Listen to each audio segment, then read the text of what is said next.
بسم اللہ الرحمن الرحیم۔ السلام علیکم ورحمۃ اللہ وبرکاتہ۔ عابد راجہ چینل کی طرف سے آج میں اپنے دوستوں کو رسول اللہ صلی اللہ علیہ وآلہ وسلم کا ایک فرمان بتاؤں گا۔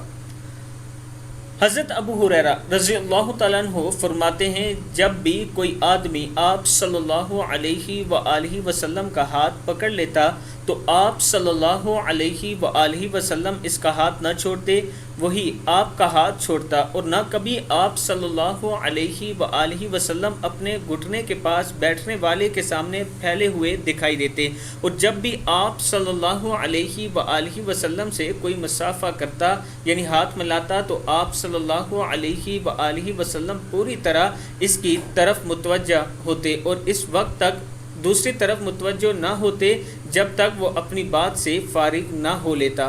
حیات صحابہ میں موجود ہے یہ۔